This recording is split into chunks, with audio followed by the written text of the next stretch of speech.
So today is our final installment of the 8-part series on metaphysics with Eileen Nauman. So be sure to listen back to episodes 252, 256, 265, 267, 268, 269, 271, and then today is 272, where we're going to be learning all about how to charge water. So if you haven't been following along, then be sure to listen back as these episodes do build on each other. Eileen is a worldwide lecturer and pioneer on a broad range of topics, including homeopathy, medical astrology, metaphysics, and shamanism. And you can find the books she's written on all of these topics by visiting Amazon.com and searching for Eileen Nauman. She is also a New York Times best-selling author under the pen name Lindsay McKenna, having written more than 225 novels translated into 33 languages and selling over 23 million copies worldwide. You can learn more about Eileen at www.walkingtheland.net. And while you're there, be sure to subscribe to Eileen's newsletter, where she'll be sharing loads of great information in the coming months. Eileen is on a mission to help raise our collective consciousness by teaching all of us some of the healing tools she's learned over many decades. She is doing this free of charge through her YouTube channel, which she is just starting up, so be sure to subscribe at youtube.com/@EileenNauman2329. Eileen has also agreed to make many of her amazing resources available free of charge through my website while she's getting her own site and YouTube channel set up. So you can check out eugeniekruger.com/Eileen to download many of the resources she has gifted. If you've enjoyed this episode, please be sure to share it with your family and friends. We're in a time right now, more than ever, where deep healing is needed, and part of that healing includes learning more about our energy body. So I am very grateful to Eileen for taking so much of her time to share her wisdom with us all. Thanks for listening. Welcome to the Homeopathy Hangout, where we discuss all things homeopathy from around the world. And now my mum and your host, Eugenie Kruger. Hi, homies. We have got the lovely Elaine back here. She needs no introduction by now because you have all spent, what's that, Eileen, maybe 7-8 hours together now. So I think we're all like besties. Hey, all of us and our thousands of listeners around the world. It's nice to be back again. I'll try and make this one shorter tonight. Oh, please don't. We love your information. It's amazing. This is going to be lesson 5. I think I told everybody that there'd be 5 lessons coming on the energetics of Energy 101. And the last 4, we've covered the basic template of what energy is that you can't see, but it's still working for you. And now everybody's got the same template. So what I wanted to do tonight with lesson 5 was to start getting people to use it. And I think the best way to use it is to work with water, because everybody drinks water. And so anyway, this first graphic that I have here, I said, is to illustrate how to charge water. And I said this Energy 101 technique was to show my gem and crystal teacher, Oceana Fastwolf, who I trained with in the 1980s. I not only studied gems with her, but I also studied crystal healing, which is also a part of pendulums. And I'll get to that. If we have time, I'll say something about that. If not, another time. Anyway, she was the one that created charging water. That was what she called it. And she gave me permission. She's now passed over. She gave me permission to share what she had taught others. And that's exactly what I'm going to do tonight. And this is Native American. So you can bet that it's whatever she's got, whatever she's learned, they've been using for hundreds, if not thousands of years. In other words, it's tried and true. And I said, as a child, I was taught by my 2 metaphysical parents who were clairvoyant. And basically, I just wanted to go through that a little bit because that was one half of my side. And just to give you a reminder on that side and Oceana, I have a lot of information to share with you on that. Anyway, water hears us speak. What are we doing here? Hey, hello. I love Mercury square Uranus. Nothing's going to stand still tonight. I've already had my turn this morning, so now it's your turn. Yeah, true. Anyway, water hears us speak and knows our thoughts. And water is completely telepathic. And I know that I said this to the people who are wanting to know about Energy 101, our invisible template that's all around us, our aura, our chakras. that when you speak to anything that's out there, that's one of our relatives, it's a thought, but it's a thought with an emotion. And so they do not speak English. They don't speak any of our languages, but when you get when you ask them something, you get this telepathic template being brought into you, and you're not only hearing them not speaking, but it's all internalized, and you know exactly what they're talking about or what they want you to know about. But there's also an emotion with it. And that's what's different from just speaking. Unless I know we can speak out loud, and if we raise our voice, that's showing emotion too. But telepathy is different. So don't get scared if you start to talk to a tree and you get this imprint, literally an imprint into you. There's nothing wrong. Everything's right. So anyway, going back to the water and to the telepathy, I was taught early on to honor the spirit of the water because we believe, and I know for sure because I'm clairvoyant, I could see the spirit of the water, whatever waterway it is. If it's a pond, if it's a lake, it's Mother Ocean. If it's a little trickle, a little stream, they all have a spirit there who takes care of it, who's in charge of it. And that's who you talk to if you want to know something. Anyway, I was 3 years old when my mother started taking me to the tide pools near La Jolla, California. And that's in Southern California. And it's about 50 miles north of San Diego, where I was born. And I just love looking at these tide pools because I saw everything in them, from little octopus to little starfish and so on and so forth. And I just loved doing that. And again, it's water, and water absorbs our emotions. It feels our aura. It knows so much about us that we don't know about it very quickly.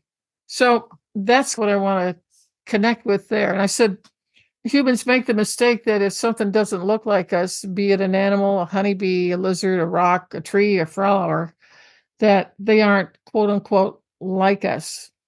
And I said, patriarchal males consider most things inanimate objects on this earth, except for another male human being who's probably white.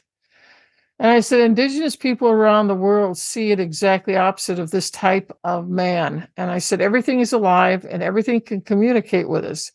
And I said, sometimes it is understanding the language that is different, but it's not impossible for us to bridge that between us. And I said, it can be a body movement, a behavior, an action, a tone, voice, gesture, or a reaction. And water picks it all up, but so does everything else around us. But tonight we're going to stay on water. And I said, higher consciousness beings can certainly speak to us, usually telepathically, if we're open to receiving their mental/emotional impressions on it. And so we've talked a little about telepathy, so I'm going to skip through this. And there's several ways we can connect with water. And one of them, I brought in my little La Jolla experience with all the tidal pools. I used to go out in the sand. I was 3, 4, 5, and 6 when I was there. And I would sometimes with my fingers, I'd create a heart because I'd see somebody else do it. I'd go over and look at it and go, okay, I can do that. So I go and do my heart with my little finger. And the thing is that what I want to share with you tonight is that when you do something like that, emotion also goes into that symbol. And that symbol is a cosmic, it's our best one. But all symbols are deeply encoded with their vibrational energy, and it can help us and help our Mother Earth when we do things like this. And more over the years, I used to go back to California, back to La Jolla quite often. I'd be walking down the beach, and every year I would see more and more people. Like they'd have a little stick in their hands or something like that. More people were putting more symbols into the sand where Mother Ocean could wash up and then take it with her. And I thought that was a really good sign. If we do that all the time, that would be great. Anyway, I think I've basically said all of this, so we'll just skip this. You can look at a nice picture. Okay, I want to talk about Masaru Emoto. Back in, I think it was early 2000s, he did research tests on water. And what he did is he used little petri dishes, and he then would put some water in it, and then he would speak something loving into the water and an image, and then he would put it into his freezer. And when it came out, maybe an hour or two later, there would be an image that would show whatever he said. And if he said something angry, there would be a different picture in the ice than what it is when you tell that you love it and that you're grateful that it's there. And please help me. I've got a headache. Can you please take it away? Thank you. And then drink some water, because the water has already taken in your energy and your emotion and your sincerity. You can't do this and play around with it. You've got to be sincere. Anybody who just flippantly goes, oh, yeah, I can do that. So help me lose 20 pounds. That's not how it works. You have to have a connection with the living spirit of the water, like you would with a tree or a rock or whatever.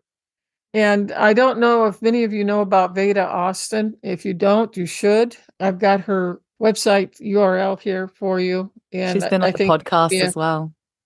yeah. We've had her on as a guest, yeah. Oh, have you? Okay, then you know all about her. And I've been following her stuff along with Dr. Emoto's information. And it's just wonderful what they're doing. Everybody can do this. There's nobody that can't do this. As long as you're sincere in what you do and you keep your intent. Again, this is energy. You keep your intent focused on what you're doing and why you're doing it, and and the water will react immediately to you. And so I haven't gone and done the Petri dishes yet. I haven't really had time, because I've been working with water spirits all my life. I know another side to them other than the Petri dish. And these are some graphics that I took off from depositphotos.com, and these have not been spoken to, okay? These are simply ice pictures out on the ice. If you go ice fishing or you do ice skating, or if you notice along the edges where there's ice, you'll see some really interesting things. And the one I really like here is the center one. It looks like a heart to me. I don't know what it looks like to you. What do you think, Eugenia? Yeah, actually, now that you've pointed it out, you can even see where the aorta is like coming out almost. That's right. Yeah, no, there's two of them there. Yeah. Two of them there. There's two big ones that come out. There's aorta and there's another one. And it's perfect. But this is just water talking, and probably people aren't around or anything like that. But I love just looking at water that is ice, because I always see pictures and graphs long before Dr. Emoto or Veda started doing their Petri dish tests. So here's the first. I'm going to go through several ways to talk to water. And the first one tonight is charging water that was discovered by Ocean of Fast Wolf. And then I'm going to talk about Dr. Emoto and his hidden messages in water. And we're going to get started with the charging of the water first. And I had my niece, my husband's niece, she's a graphic artist, so she's got some very nice illustrations here. I couldn't find any, and so I called her and said, help, I need somebody to do something so everybody can understand this. Anyway, the first thing you want to do is find a 4 or an 8 ounce clear glass. And Osho never wanted you to use a glass that was colored. No colored glass at all, because the color will resonate with the energy of the water. And you don't want that, unless you do want that. But in this case, if we're going to charge water, it has to be a clear glass. But that's why. Okay. And you can take your favorite gemstone, either rough or tumbled. Tumbled is a smooth surface. Rough is mine rough. It's natural. It comes right out of a mine. There's nothing been done to it. It usually has sharp corners and stuff like that. And over here on the left is some emerald mine run. I know this isn't the emerald that you think of, which I've got a graphic of some nice oval pear-shaped faceted emeralds that are very clear, and you can see the difference. But here's what you need to know. Always buy mine run. If you want to work with, say, sapphires or rubies or emeralds or whatever, or tourmaline especially, any tourmaline other than black tourmaline is very expensive. You don't need to do that. All you need to do is, I don't know, do you have rock shops in Australia, Eugenie? Yeah, they're all over the place, and we've got lots of rocks here and mines, and there's lots of places that you can collect them as well. Lots of people go fossicking around here. Good. Okay. as long as you can get some mine run. And again, here's emerald mine run. It doesn't look anything like the faceted, clear type of emerald. It doesn't need to, because they both have the same energy. It doesn't matter whether they're opaque, like mine run, or they are clear and transparent, like these emeralds are in this image. It does not matter. It doesn't make one better or more powerful than the other. So save your money. And also, what you're going to do then is, I usually put the mine run stone down in my 4-ounce glass, and I put it there with my fingers. And then I fill the glass with about 3 ounces of tepid room temperature water. And that's good enough. Don't do really ice, do hot water. That's not a good thing. So tepid means room temperature. Okay, so here's a nice illustration. I've got the stone in the glass. I have the water in the glass. And so what Oshana taught us to do was, I know I've told everybody that you have a small chakra in each hand here. And what she wanted us to do, and I'll just run through it verbally first, and then I'll show you. We are electromagnetic substations. Our aura, our chakra, the unseen, it's there. But now I'm going to start showing you how to use it and transfer it into our physical 3D world. And so when you get everything ready, you don't have kids and dogs and cats or people screaming at each other. You don't have a lot of music on. You're in a quiet place and you're centered.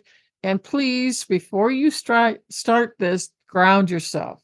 And I've given Eugenie a handout. It's called the Silver Tree Roots grounding technique. And it's the second one. The first one I gave you was to get your astral body back into your physical, so that you could start manifesting your dreams and start feeling better. And you need that without a question. So once that's done, and usually it takes 30 days, but after that, usually the astral body will stay in. Any other time that you want to do any kind of grounding, and this is a case where you want to ground yourself, it's the silver tree roots. And it's a very short thing compared to the one that I gave you as a handout before. And all you have to do is simply, you can sit down to do this, or you can stand up. It doesn't matter. And you want to, if you're going to stand up, you want to do what we call soften your knees. And that means basically you're not locking your knee joints. If you lock your knee joints, you're not got soft knees. And what happens is, if you lock your knees when you're standing up and trying to do this second technique of grounding, the Mother Earth's energy is going to start coming up, but it's going to stop right down below where the joints are locked. It can't go any further. Don't do that. It won't work. And so I have the handout. We're just going to pass on through on that one. Eugenie is going to put it up, and you'll have everything you need. But it's really important, don't lock your knees. Soft means unlocking them. It doesn't mean you have to sit in a squatted or stand in a squatted position or anything like that, but it's just letting the joints rest and relax, but don't snap them together like we usually do. So the next thing you want to do is you want to put these two chakras here together like this. And you see my hands are apart like that. You can put them together like this too. But I want that contact between these two palms where these two little substations are at. And you start rubbing them like this, right? And you rub it really hard. You put some pressure on both. And pretty soon you're going to feel like your palms are going to burn, okay? Then what you do is you open them up like this and see how my hands are together. You're going to then cup them like this, and you're going to put it over the top of the glass and about 3 to 6 inches above it. Okay.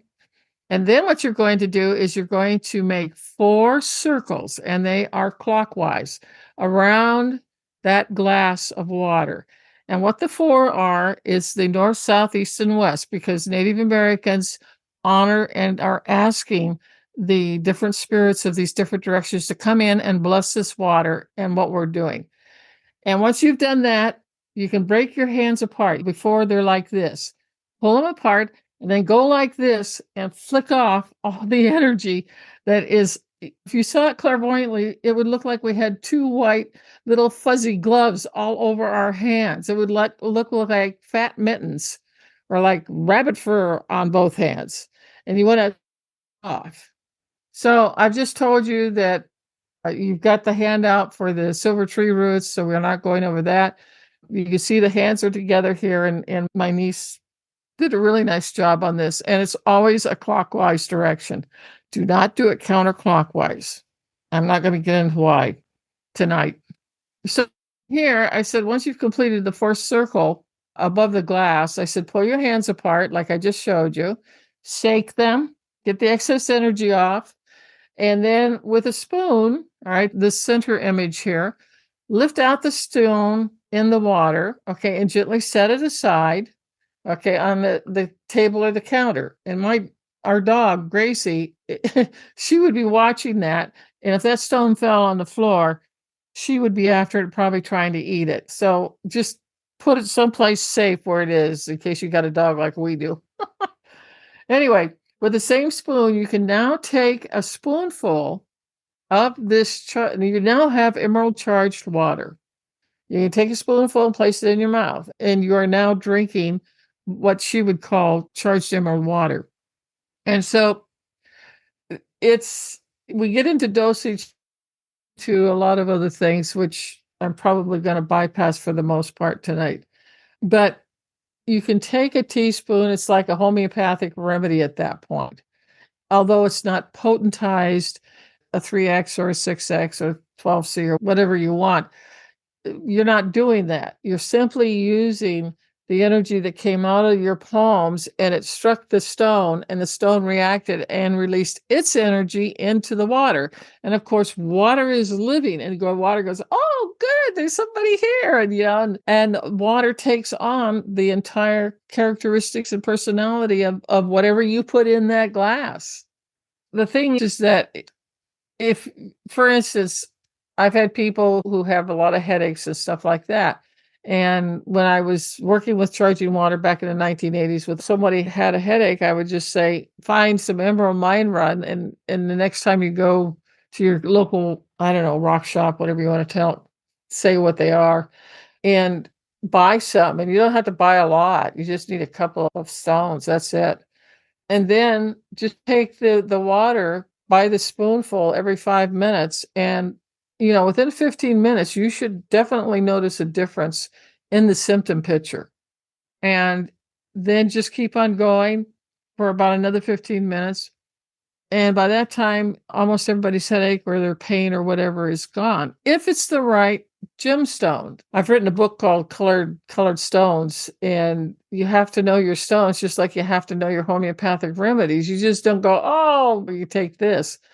And one of the big things that Oshana really hammered into us is that and emerald, by the way, is what we call a master stone. And a master stone is a stone that has a lot of different skill sets in it that affect at least 3 or 4, maybe 5 different systems of the human body. And so that means that stone's energy and what it's useful for has a wide array of application, rather than it can only do one thing. So it is a master. It's something that I love. I was born in May, so May is Emerald month anyway. I'm biased. But I use that when I'm not feeling really good. I'll just sip emerald water all day long. Maybe a glass, maybe 4 or 8 ounces. I'm not sitting there glugging it, okay? You don't need a whole lot because the energy is in that spoonful of water. And as long as you've done the charging water correctly, it's going to work. And if it doesn't, then you need to go back and try it again and say, am I grounded? Am I focused or am I distracted? Am I emotionally in a quiet place, or am I really upset about something and I'm trying not to think about it while I'm doing my charging water? If you're doing that, it ain't going to work. Your emotions are going to go in there with it, and you don't really want that. So it's just use some common sense here on this, and it'll work really good for you. Emerald for Oshana was one of the greatest helpers for people who had cancer. And she discovered charging water in the 1970s, and I didn't really get to work with her until the 1980s, off and on for 3 years. And she's had some phenomenal healings in cancer and fighting the cancer back or reducing the amount of the tumor, or just from doing emerald charged water and just a teaspoon of it once an hour while you're awake during the day. You don't need to sit there and deluge yourself with drinking too much water. There is such a thing, just as much as there is people who don't drink enough. Thirstless, our good old homeopathic symptom.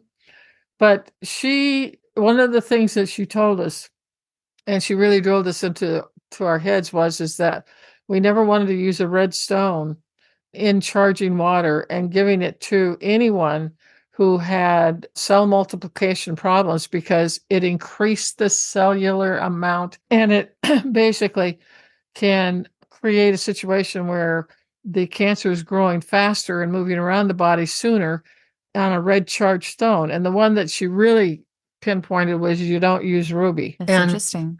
Yeah.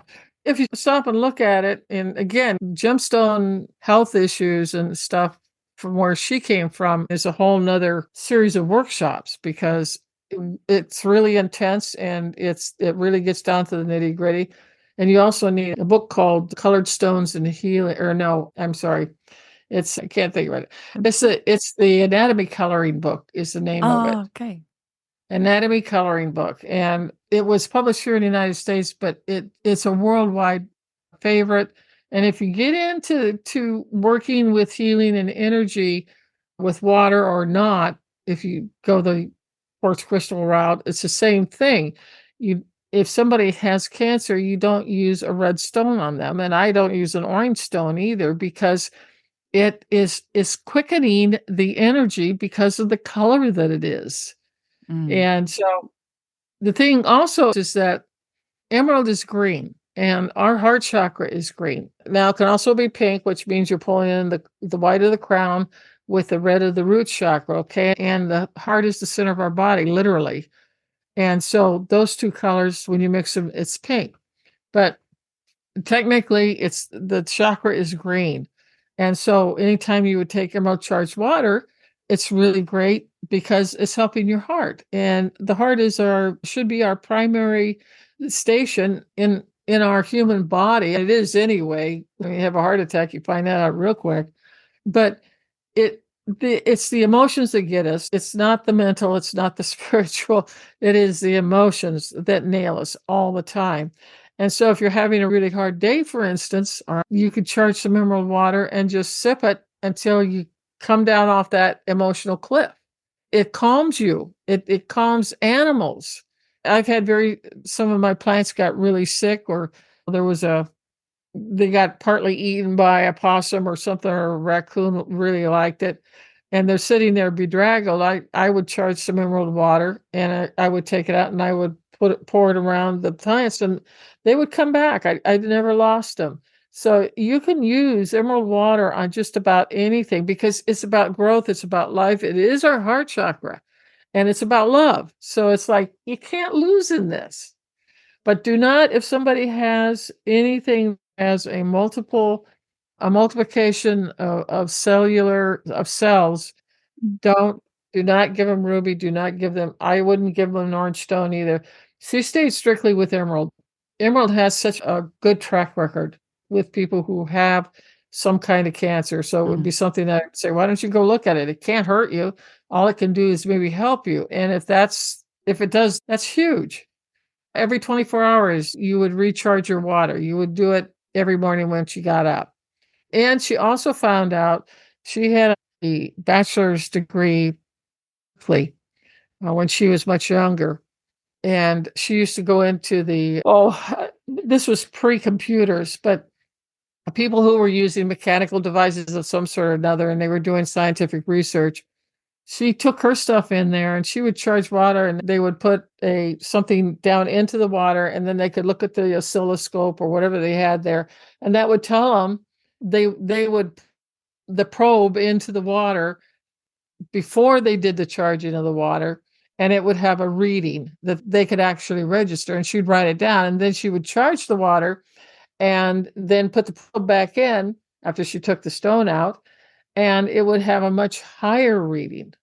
And so she did a lot of she wasn't there to be a scientist, but she wanted to prove that this worked because she knew it did. And there at Berkeley, they had all kinds of the best equipment that they could have back in the 60s that was available. And she was able to prove that the energy of the water was definitely different before and after the charging of the water.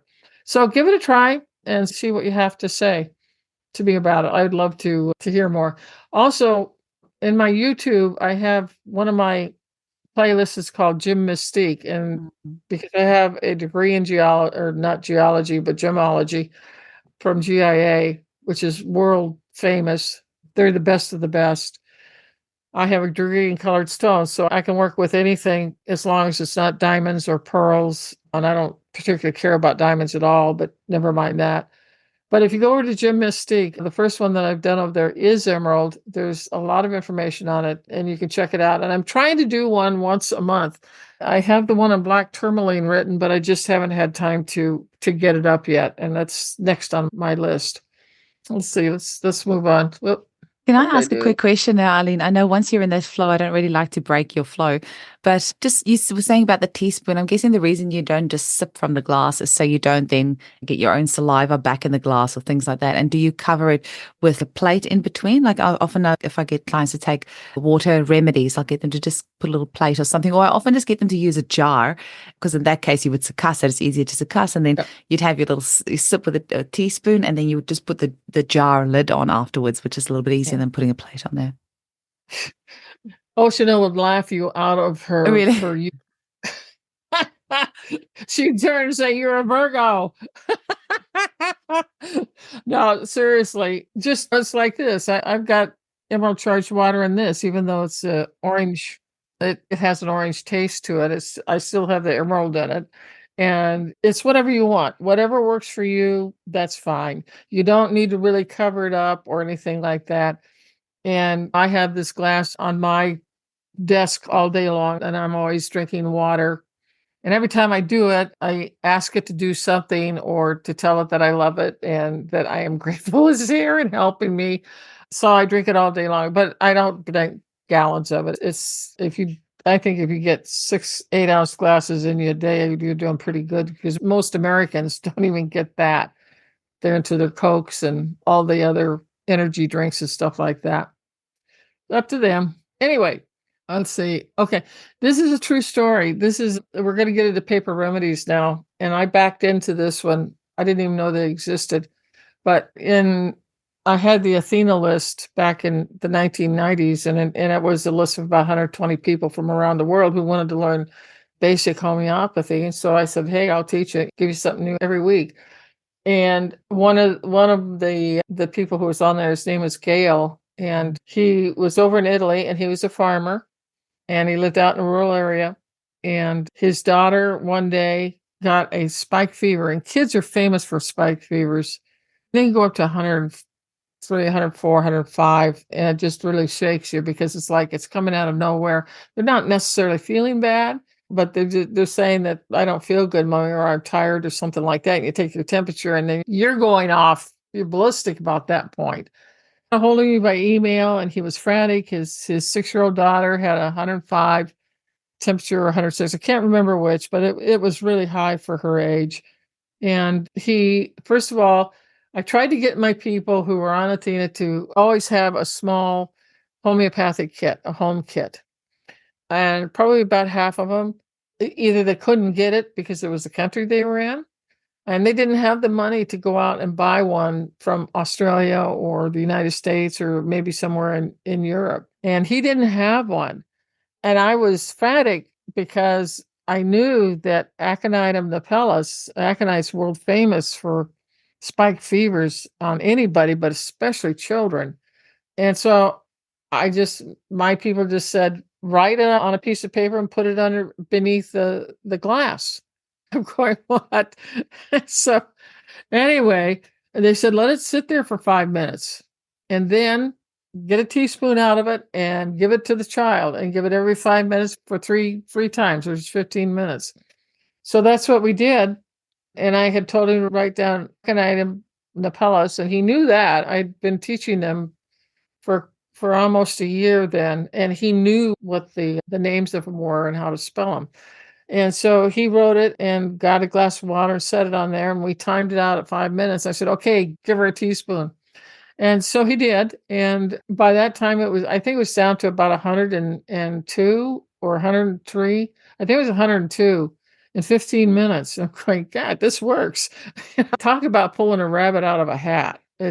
I was just amazed. And so I told Gail, I said, give it to her 3 times every 5 minutes. And by that time, it was down to 98.6. I got 98.7 there, but it's supposed to be 98.6.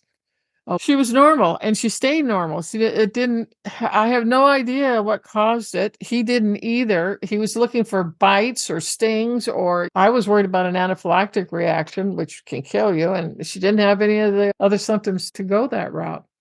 But that worked. And that is how I backed into this. And I didn't know for years. We kept it really hush because it's like, oh my God, what have we got here? I wasn't sure at all.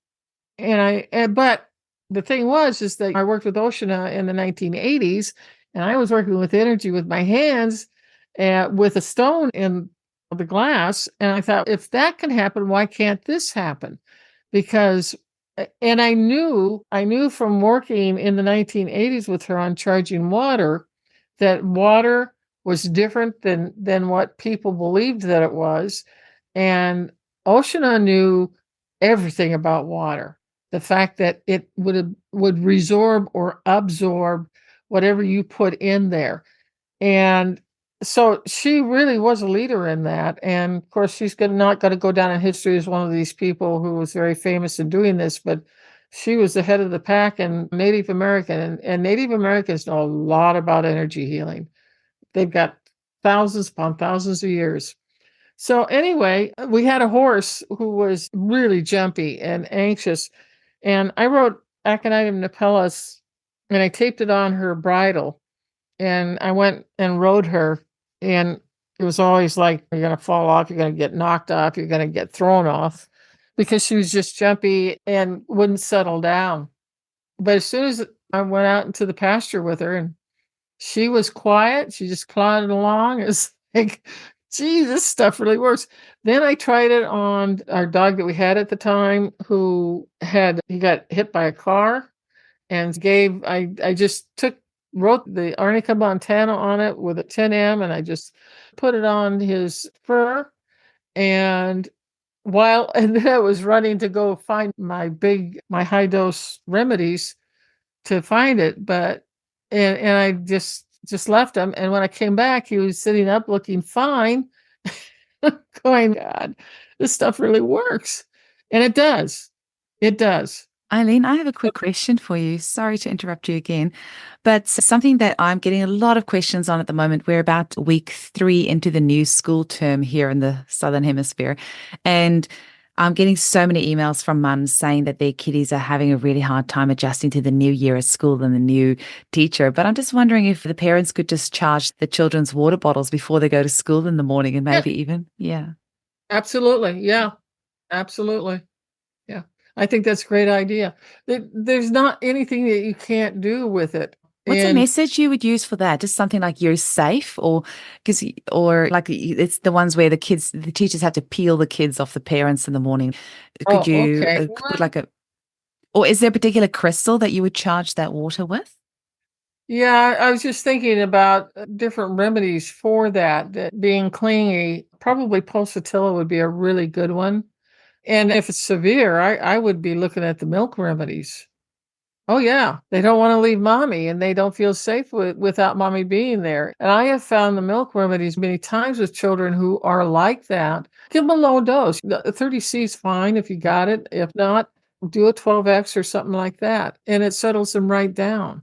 But pulsatilla, I think, especially for children, it's got such a wide array of things that it can do, and one of them is just to get them to focus in on where they're at instead of spreading and scattering everywhere, and then being super emotional about it. So those are 2 that I used on children, but also you could write, okay, you could write on a piece of paper, calmness, Mm. okay, or safety, calm and safe. And write it on a thing and then put it under your glass, let it sit there for 5 minutes, and then go ahead and give them a teaspoon, but put it also into the thermos. I think that's great. But Okay. feeling calm and safe, because not everybody knows homeopathy, but everybody knows when they see a child that's afraid to go someplace that they wanna feel safe, and you want them calm. So you just think about these things in a black and white way. Common sense, I guess, is a better word here. Mm. But that's a great question. Okay, so that's it for paper remedies. I'm running through these. Okay, so Masaru Emoto's book back in the early 2000s, I really liked it because it had all that training with ocean over the years, and I also had paper remedies under my belt then. And I had never heard of anybody speaking into water like that. I hadn't done that. Never even crossed my mind. But it's basically you can talk to the water.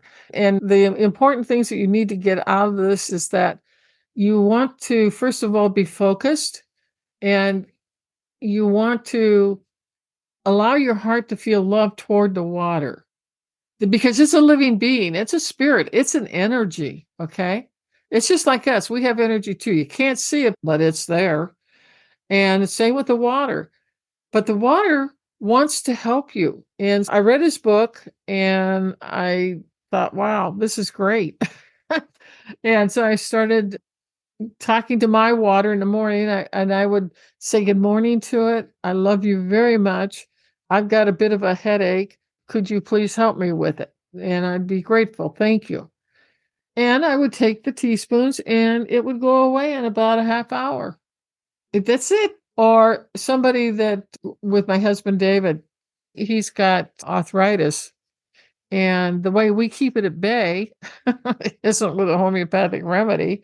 It's basically asking the water to please loosen up his joints so that he doesn't feel any pain so that he can work. And he's got big knuckles from that. And he drinks that, and he has a thermos, Eugenie, just like children have a thermos. He's got his thermos. I just dump it in there, and he's drinking it all day long. And he can use his hands just as well as we can. But if he didn't, usually you think about Roostox or Rudigrab or something like that, but they didn't seem to work on him. So I thought, I'm just going to go straight to the water and ask for help. And what I have found over the years is the more genuine and the more sincere you are about your request, it will be granted. It will be granted. So give it a try. Don't sit here and say, oh no, this is impossible. Nothing's impossible. Nothing. Okay. So I would use these water techniques on my homeopathic clients, and I would give them a choice of how they want to do it. Some of them really like the idea of being really involved. So they really like charging water and being in there and doing that. And they love gemstones. So it was like a marriage made in heaven. There was others who really liked the idea speaking to the water. That really was useful. And again, it worked. It was it's not a homeopathic remedy per se, but it is your feeling and your gratitude and your wanting some help. And the water is very assistive when you ask for help. And it doesn't have to be for you. You can be asking for your dog or your cat or your child, whatever happens to be around. Let's see. Okay, let's go here. I want to go to this one. All right, so AP News had an article on the internet, and they were having an interesting scientific breakthrough on the bottled water that I think everybody drinks. All right, this is true. I went ahead and captured the URL on it, and Eugenia, if you could put that into the thing, I'd appreciate that, because everybody needs to read this. This is dangerous. This is going to affect all of our health. And I don't care whether you're human or an animal or plants, trees. What they found out is that there's a huge medical debate going on. What will happen when there's 250,000 invisible nanoplastic particles in a liter of bottled water? And they went and they tested this out the gazoo, and no matter whose bottled water they tested in different countries, it all had millions of invisible nanoplastic particles that you can't see. It's at quantum level. Okay, here we go again. It's energy, but it is an energy that is not good for our bodies. And they said they needed to do more toxicology studies on this, on what they just found. And they couldn't believe that this is good for anyone's body. Good. Yeah. No kidding. And so this thing, your bottled water is not necessarily safe. So what I would say to you is, and I have double filtered water, but we're going to be sinking a well that's on our property here this spring, because I want aquifer water, but I've got to also test that for everything too, including heavy metals, which you do not want to be drinking that one. So I don't know where we're going on that one, but we'll find out. But what I would be saying to the water, anything that you drink from here on out, especially bottled water, I would say, I love you very much. Will you please remove the nanoplastic that's in this water right now, and don't let it hurt me? Thank you. That's what I would ask. And they can take care of it. Because why can they take care of it? Because water wants us alive. Water wants us healthy. It is pro-life. It's not death. And so it's going to do everything in its power to make this water clean enough for you. And until we can get more information on this, just popped up on January 9th, 2024. And it just raised red sirens all over me on it. I mean, oh my God, I knew this was going to happen. And I did. I knew with the amount of plastic they're putting into the ocean, something had to give. And it has. And look where it's at. It makes sense because there is so much endocrine disruption and gender dysphoria and all sorts of things that's disrupting our endocrine system. So it really makes sense. I was also just thinking, because I'm always so conscious of words, and the words, like they say, the subconscious doesn't understand the word don't. So if we say don't let it harm me, then he is harming. So I was thinking, instead of just asking for remove the plastics, can we say something like remove anything harmful that's not in my best interest? Or actually even that is in the negative. So Yes. saying remove anything harmful so that this is for my That's even better higher interest. Yeah, no, that's even better. Yeah. But this was This is really scary. bad. It's very scary. I actually, on my Instagram stories yesterday, said, which health complaint are you struggling with right now that you would like some remedy suggestions for? And I had a couple of people there saying gender dysphoria, that their young children have issues with that. And I have my son's class, there's a child with that as well, and was started out the year as a boy and now it's already a girl. And there's loads of reasons. There's loads of other things. I hope I don't get too many hate emails after that. But I do think that we need to consider that at least a part of that potentially is the endocrine disrupting plastics that are in our environment that is causing these issues. So it's like the chicken and the egg, but really, and especially if you've seen these articles now that's coming out, that we are ingesting all of these plastics, and they are going to have an effect on our endocrine system. And also think about this. When you buy a bottle of water, what is it in? That damn plastic. And the water has no way to not be in there because it's captive to the container that it's in. That's why I always use glass. Doesn't seem to a glass without any color to it. Okay. Ever since I started working with ocean on it, this is the only thing that I'll use. And if I do take out something to drink, I have a glass bottle and a top, and I put it in my knapsack, and that's the way it goes. Yeah, it can break and it can shatter, but I try and be careful. But I'd rather do that than buy plastic. So I'm really, when I read this, it just blew my mind. And it's, boy, here we go. And there's more disruption.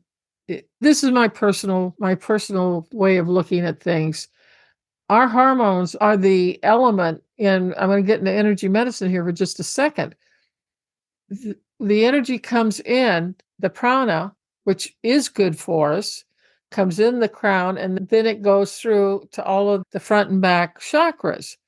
And if and once it gets to the endocrine system, which is physical, it's 3D only.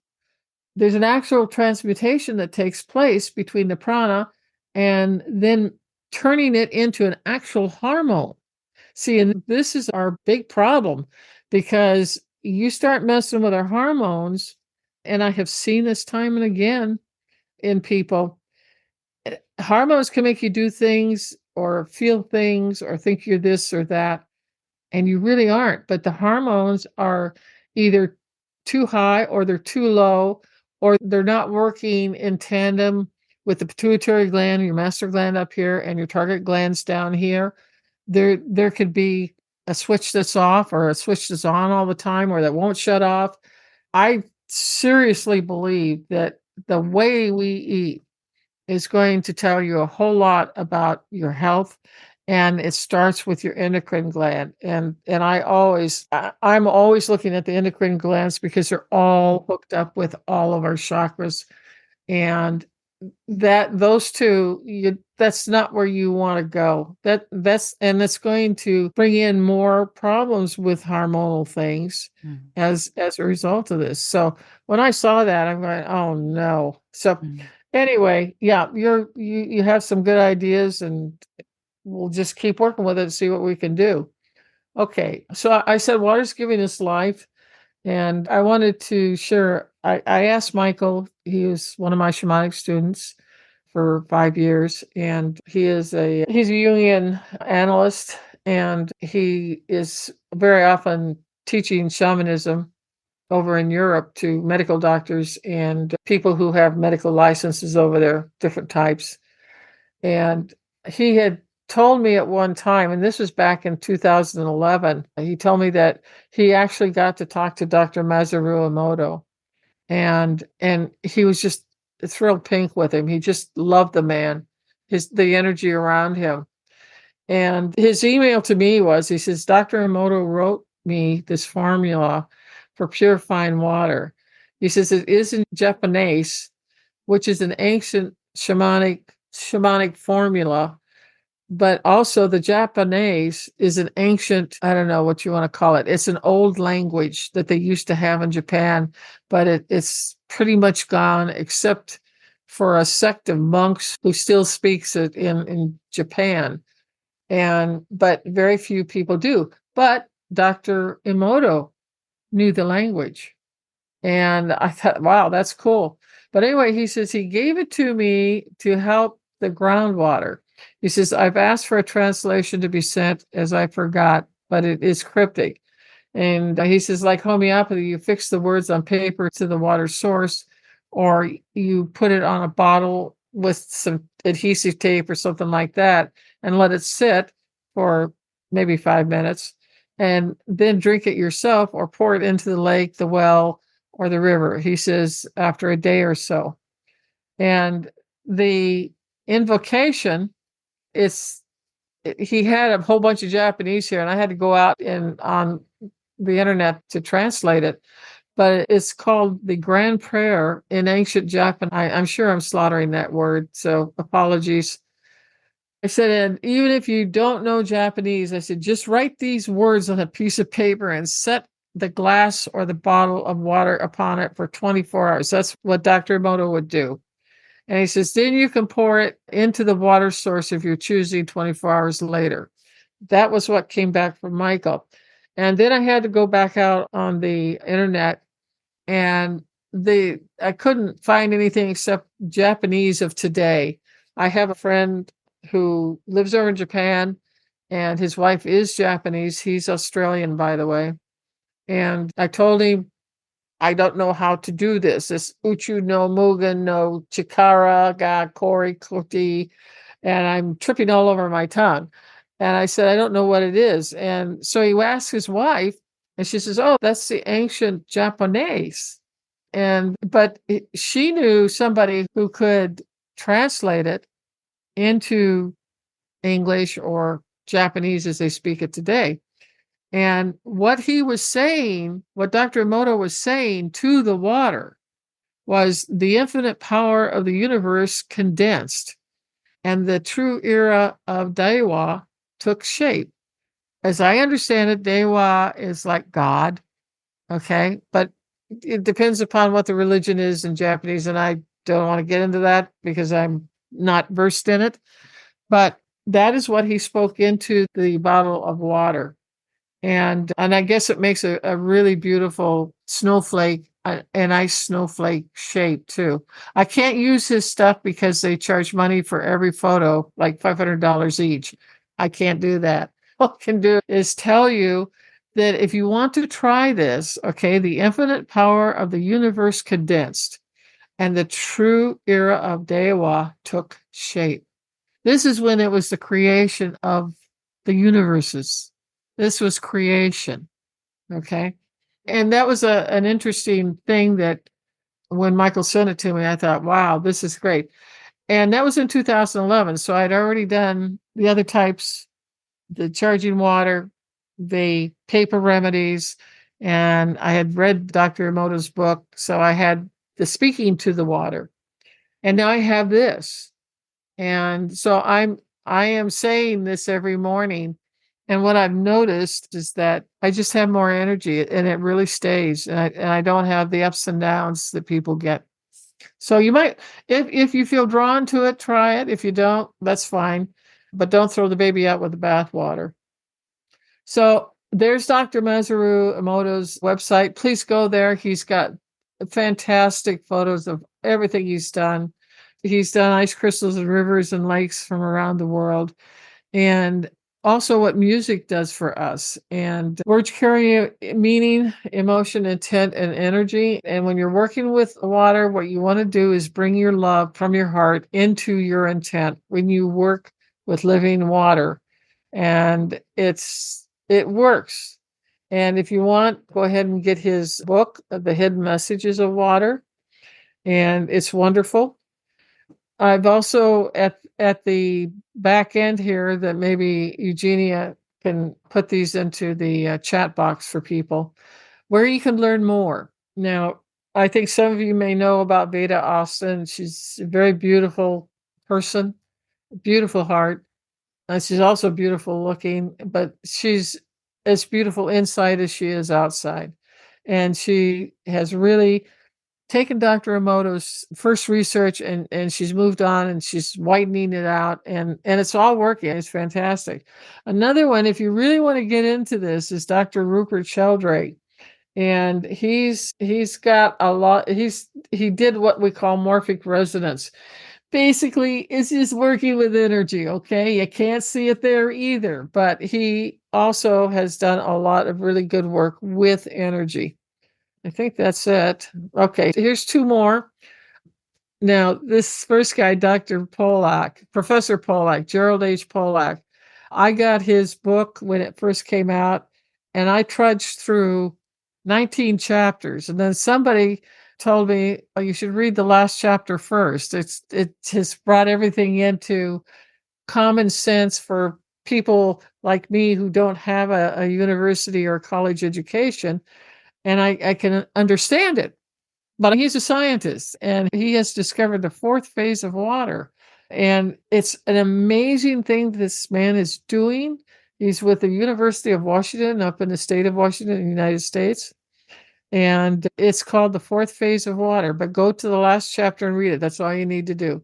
And you'll get it. Unless you're a scientist or something and you're going to go hog wild with all of the wonderful research he's got in there. And I'm sitting there going, I don't know where I'm going with this. I haven't been trained up to understand this stuff.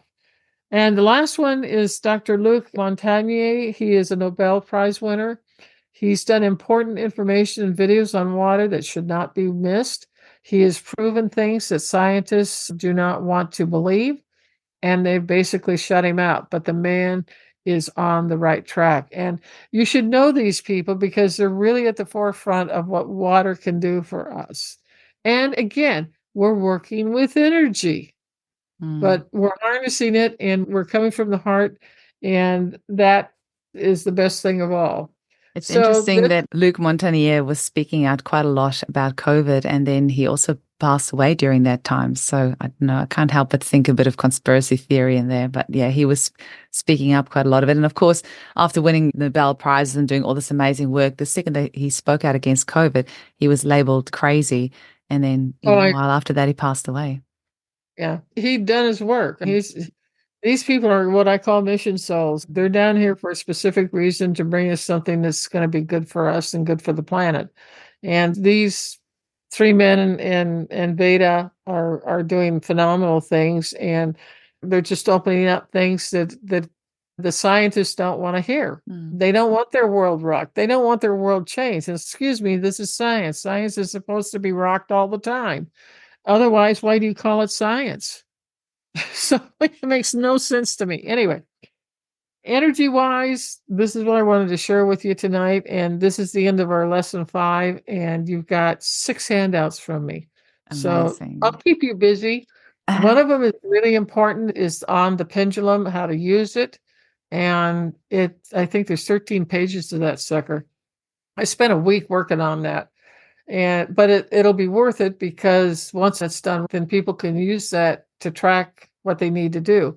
And if they have any questions or anything, they know where to get a hold of me. Amazing. So that's it. Thank you so much, Eileen. I think you're going to be able to make your thing, right? Yeah, I will. That's great. Thank you so much for today, Eileen. I really appreciate it. And we'll get those resources up on eugeniekruger.com/Eileen. But your own website, walkingtheland.net, I think you're getting your IT guy to upload a lot of that content eventually on your site as well. All these things take time, right? But we'll get it all up there. And Eileen's YouTube channel as well. So if you just type in Eileen Nauman, Nauman, it'll come up.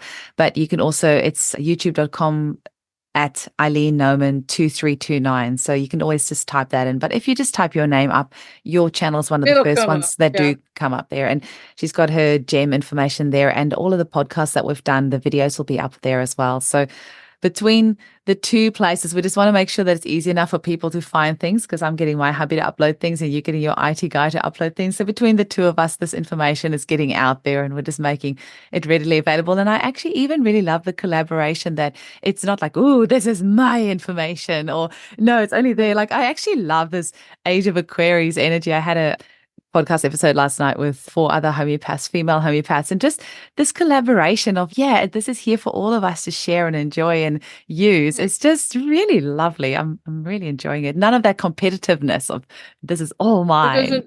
There doesn't need to be. The Aquarian energy insists that we're a village of one, and everybody's got skill sets. Let's use them. Let's learn from one another. It's a win.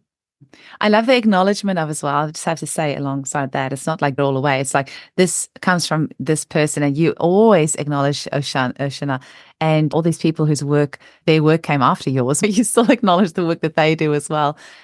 Yeah, I think that's really beautiful too. It's also, if you want to look at it, it's like a family miasm, only it's something that's very positive that is coming down the line. And Native Americans have always done that. You always honor your teachers, because they gave you things that you wouldn't even think about or know how to help, or help yourself, your family, whatever.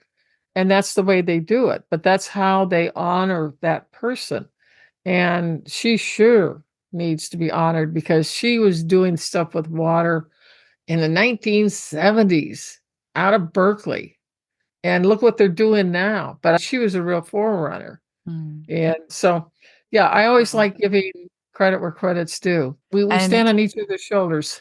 We do. And Eileen, I just want to thank you for the commitment that you've had so many weeks. We've got so many episodes to get out there now. And just thank you with all my heart. I really appreciate you sharing this information with us. I really appreciate that you're helping me do this, and I think it's going to help a lot of people. It's not going to It help already everybody. is. It already is. We're already getting the emails of people saying that it's made such a difference to them and they're really enjoying it. So that's really great. Good. That's the key. And then they can go ahead and pass it on to their kids, take care of their animals, whatever, their trees, their plants. It's like water ripples. It just keeps going out and it's a circle. Here's the circle, here's the sun, here's the what we would call the medicine wheel. Mm. And that's a circle too. So it all works. And we just need to get in there and let them know what we have and also tell them what we don't know. I love Dr. Pollack, but boy, going through those first 17 chapters, it was like, I am lost. And I kept going back to the internet to try and figure out, what does this word mean? How does it react? And it's just lost. But chapter 18, it is the best chapter in the world. Water has 4 phases. Why wouldn't it? It's north, south, east, and west. Everything is 4s. If you're going to physically manifest it, it's the 4. Very funny that you say that. Very funny, because before this recording that I did with Danitza, Rita, Janie, and Sarah Valentini yesterday, so half an hour before the recording, I checked my Instagram and I had 4,444 followers. And then 15 minutes later, I went to go sit down to get ready for our recording at 5 o'clock, and it was 4:44 on my computer. And I'm born on the 4th of the 4th. So I've always liked the number 4, but I know that in Chinese, it's like the number of death. So now I feel better about the number 4. It's the 4th.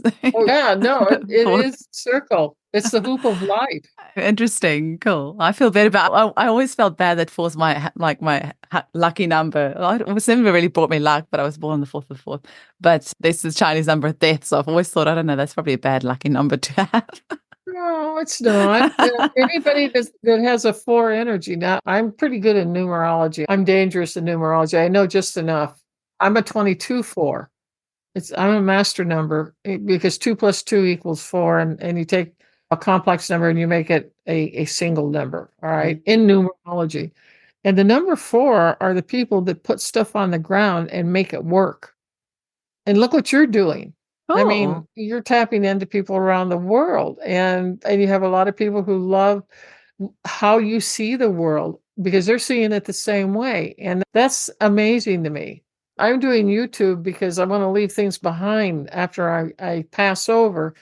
At least it'll be here and it'll be available and the right people will get to it. Anyway, have a, Okay.